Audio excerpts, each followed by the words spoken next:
시청자 여러분 안녕하세요. 미스터리 점사 토크쇼 신들러리스트 MC 지수연입니다. 안녕하세요. 안녕하세요. 신명을 받고 신의 제자길로 가고 있는 일월신당 이수정입니다.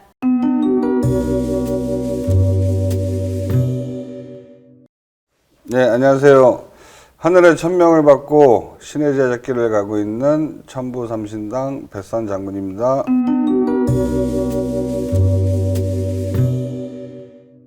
네, 오늘 또 저희가 이렇게 이야기를 해보게 되었는데요. 오늘 공통 키워드는 죽음의 그림자 국내 스타 편으로 제가 맡은 인물은 윤희입니다. 네, 윤희. 네, 윤희. 혹시 영적 느낌으로 어떠신가요? 슬프다, 우울하다. 슬프다, 우울하다. 그리고 어떻게 보면 참 부모 덕도 없고 초년의 고생을 많이 했다 이렇게 느껴지거든요. 그러니까 어떻게 보면 마음고생을 많이 하고 살아야 되는 그런 기운이라고 볼 수 있죠. 그런 기운이 느껴지신다. 선생님께서는 어떠세요? 연예인은 잘 모르지만 이분을 딱 느꼈을 때 너무 가슴이 아프거든요. 눈물이 날 것 같고요. 네. 외로움이 제일 많이 오는 것 같아요. 그리고 제 느낌으로는 너무 가여운 사람 같아요. 가여운 사람. 네. 이렇게 영적 느낌만으로도 좀 외롭고 가엽다라는 얘기를 많이 해주셨는데요. 그럼 지금부터 그날의 이야기를 시작해 보도록 하겠습니다. 섹시 컨셉에 가려진 천사표. 겉은 무대 위 그녀의 모습처럼 화려하고 아름답지만 내면의 자태는 더욱 아름답고 소박하며 빛나는 사람. 아역 배우부터 가수로 거듭나기까지 꿈을 향해 끊임없이 도전했던 가수 윤희. 하지만 그녀를 향한 온갖 악플과 악성 루머는 비수가 되어 그녀에게 깊은 상처를 주었던 걸까요? 2007년 1월 22일 갑작스레 스스로 목숨을 끊으며 한 줌의 재가 된 윤희. 그녀는 왜 27이라는 꽃다운 나이에 이토록 허망하게 생을 마감해야만 했을까요? 어떻게 보면 기운적으로 보면 연예인 자체가 이제 우리 무당들하고 이제 비슷하다고 보시면 돼요. 그래서 감정 기복이라든지 우울증, 공황장애 이런 게 다른 사람들보다 좀 쉽게 빠르게 이렇게 진행이 되는 그런 병들이 이제 진행이 될 수 있거든요. 이런 우울증이나 이런 공황장애들이 생기는 영향도 어떤 이런 조상의 내력, 네. 그렇죠. 집안의 내력 이런 거에 따라서 올 수 있는 파장들이 큰 거기 때문에 분명한 거는 집안에 이런 자살기가 분명한 건 있을 거란 얘기죠. 혹시 선생님은 어떻게 생각하세요? 그분을 떠오르면요. 자기 거에 대한 애착이 되게 많게 보이거든요. 그럼에도 네. 불구하고 자살이라는 절망적인 생각을 하기까지 얼마나 힘이 들었을까요? 그렇죠. 그래서 너무 불쌍하고 짠하고 가슴이 아파요. 네, 윤희는 KBS 청소년 드라마 신세대 보고서 어른들은 몰라요에서 아역 배우로 첫 데뷔를 했습니다. 그 당시 새침한 공주병 캐릭터로 연기를 했었다고 해요. 근데 이제 그 이후로도 얄미운 악역 느낌의 배역을 맡으면서 그 배우의 이미지도 계속 그렇게 굳혀졌는데요. 그래서인지 그녀는 잠시 연기 활동을 중단하게 됩니다. 그러던 2003년 어느 방송에서 섹시 컨셉의 한 여가수가 첫 데뷔 무대를 갔는데요. 얼굴이 어딘가 낯이 익어서 보니 그 아역 배우 윤희인 거예요. 하지만 가수로서의 윤희도 결코 시작이 순조롭지만은 않았습니다. 예쁜 척하지 마, 가식 떨지 마, 비호감, 공주병 연예인. 가수 윤희를 향한 대중들의 시선은 싸늘했고 악플이 끊임없이 이어졌습니다. 아니, 그녀에게 연예인이라는 직업이 궁합에 맞지 않았던 걸까요? 윤희의 본명은 이혜련으로 생년월일은 1981년 5월 3일입니다. 선생님 어떻게 보세요? 사주상으로 보면은 사람들한테 시샘을 정말 많이 받아야 할 사주거든요. 시샘을, 구설이. 네. 구설이 사주에 강하게 들어있어요. 그래서 절망적인 결정을 한 걸로 보여지는데, 윤희 씨를 보면 내 거를 표현을 잘 남한테 하지를 못하고, 담아두는, 네. 그래서 본인 스스로가 그렇게 좀 괴로웠을 거예요. 화려한 무대에 섰지만은 무대에 쓸 만큼은 자기 자신을 위해서 최선을 다해야 되고 자기가 네. 완벽해야 될 걸로 보여지거든요. 아. 근데 막상 혼자 있으면 왜 갇혀 있다는 느낌이 많이 들거든요. 주변에도 사람이 많이 있는 것 같아도 진짜 내 사람이 없는 사람. 그러니까 좀 외롭겠죠. 털어놓고 싶어도 털을 데가 없는 사람.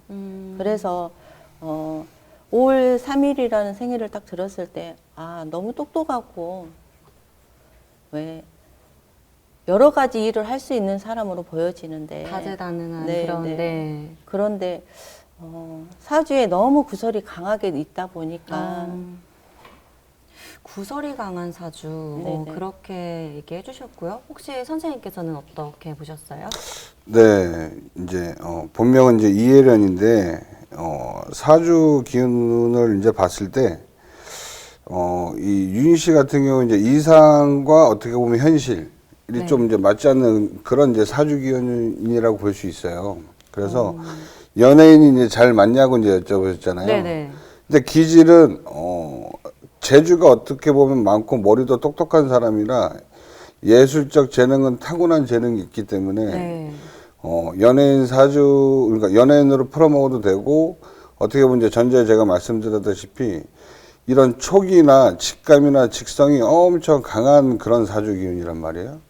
그렇다 보니까 이제 우리 같이 이렇게 이제 무당의 길로 갔어도 어떻게 보면 나쁘지는 않은 그런 사주. 그래서 이런 조화의 기운을 많이 받는 그런 사주팔자를 타고난 부분이 커요. 이런 기운은 자기가 일처리가 엄청 꼼꼼해요. 그렇기 때문에 조직 생활에서 인정을 받을 수 있는 부분이지만 제가 봤을 때는 예능 쪽에서 어떻게 보면 남을 가르치는 직업, 교육 쪽 이런 쪽으로 예술 아마 선생님 그쵸. 같은, 예. 네. 춤을 가르친다든지 네. 뭐 노래를 가르친다든지 그런 쪽으로 뭔가 예능 쪽으로 뭔가 재주를 전문성을 가지고 가르쳤으면 참 좋은 삶을 살지 않았겠나 싶어요. 네. 사실 선생님께서는, 네. 연예인보다는 제가 봤을 때는 색깔놀이를 좀 했었으면 좋았을 것 같아요. 그런 직업을 가졌으면 뭐 그림이라든지 그림. 네네 패셔니스타나 그리고 외국에 나가서 살았으면 아직까지 우리 곁에 있지 않았을까 싶어요. 그 당시에 또 외국에 나가서 네네. 거주를 하셨다면 흔히 그 말이 있잖아요. 내 운이 안 좋을 때는 외국에 한번 나갔다 오면 운을 바꿔치기 한다는 것도 있거든요. 네. 그래서 27살이라는 때는 뭐 지금 현재로서는 이제 이미 안 계시지만 마음적으로는 좀 안쓰럽다는 제가 표현을 자꾸 하는데 이 사회에서 우리가 너무나도 악플 같은 걸로 사람 한 사람 인생을 그쵸. 네. 또 이분만 아니라 다른 분들도 마찬가지잖아요. 그렇게 해서 악플 때문에 또 가신 분들이 너무 많잖아요. 운이 안 좋을 때는 내 운을 한번 바꿔치기 하고 했으면 더 좋았을지 않았을까 싶어요. 한번 이동을 했다. 네, 네. 다시 이제 네. 그렇게 했다면 또 달라지지 않았을까. 네. 그렇게 얘기를 해주셨는데요. 참 안타까움이 많이 드는 것 같아요. 그녀에 대한 그런 부정적인 시선이 근데 참 그런 대중들뿐만이 아니라 그 당시에 큰 인기를 얻었던 예능 프로그램 그 강호동의 천생연분 네, 거기에 또 출연하신 적이 있어요.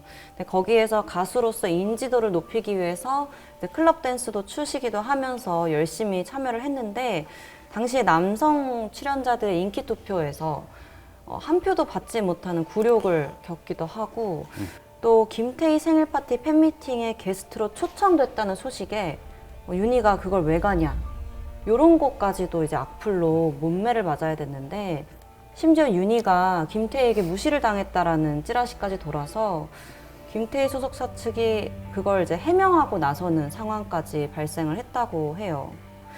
아니 왜 이렇게 그녀에게 구설수가 끊임없이 나타난 걸까요? 영적으로 느낌은 이게 시샘을 좀 받고 살아야 될 분으로 보여져요. 네, 계속 연결이 네. 되네요. 네. 성격 또한 너무 똑부러지다 보니까 심지어 굳은 성격이기 때문에 더 힘들었을 거예요. 또 굽히지 않고. 네네. 네.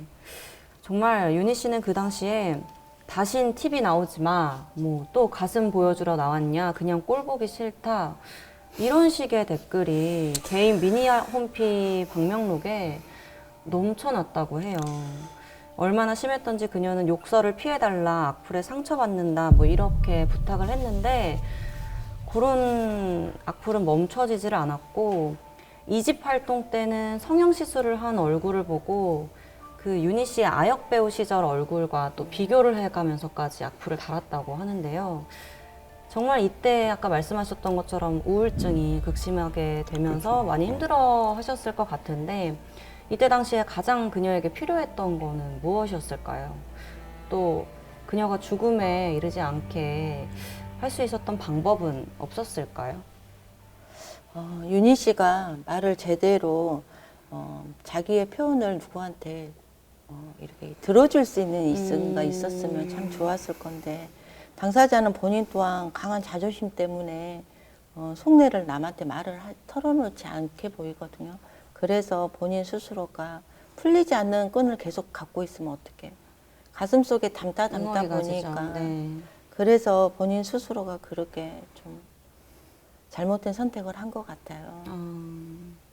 우리도 이제 무당이다 보니까 분명하게 가슴 아프게 가신 분이나 내가 모습을 왜 자살을 한다던가 이런 연가들을 보면 그 한이라는 게 있거든요. 네. 왜 좋게 살아서 가신다 해도 돌아가시면 한이라고 하잖아요. 그렇죠. 근데 이분을 이렇게 영적으로 느껴보면은 너무 가슴에서 이 한이라고 하죠. 너무 스스로가 자기 자신을 테두리 안에 가다 놓고 사는 게 너무 후회스럽다. 왜 윤희 씨의 그림을 그리면은 너무 외롭잖아요. 네. 태어나서 혼자 외롭게 이렇게 산 세월을 보면 그렇게 그다지 좋은 모습은 없어요. 예를 들어서 그런 것도 있어요. 이분에 대한 이거 지금 영적으로 딱 봤을 때는 너무 가슴이 아프거든요. 네. 그래서 어딘가에 저희가 기도할 수 있는 그런 선왕에 가서라도 옷을 한번 가지고 가서 좀 뭔가를 네네. 영혼을 좀 달래야 될 것 같아요. 아, 네. 선생님이 벌써 지금 눈가에 눈물이 네, 많이 느껴지시는데. 그렇죠. 근데 네.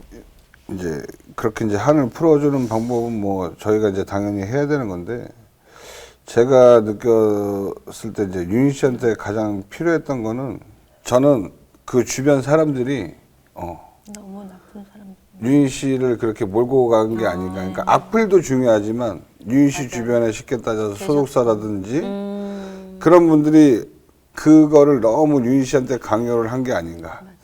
그리고 거기에 어떻게 보면 내가 기대고 의지할 수 있는 사람이 누군가 한 명이라도 있었다면 극단적인 선택은 안 했을 거란 얘기예요. 지금 두 분 선생님께서 말씀하시는데 그 당시에 윤희 씨의 그 한이 정말 느껴지는 것 네. 같이 네, 제 마음이 좀 무거운데요. 마음이 많이 네. 아파요. 네. 네, 얘기해 주셔서 감사합니다. 네, 일찍 핀 꽃이 먼저 시든다는 말이 있습니다. 만물은 번성하면 반드시 쇠망하고 속히 이루어지면 굳건하지 못하며 급하게 달리면 쉽게 넘어지기 마련이죠. 미스터리 점사 토크쇼 오늘은 여기서 마무리하고 새로운 미스터리 사건과 인물들로 다시 찾아오겠습니다. 감사합니다. 감사합니다.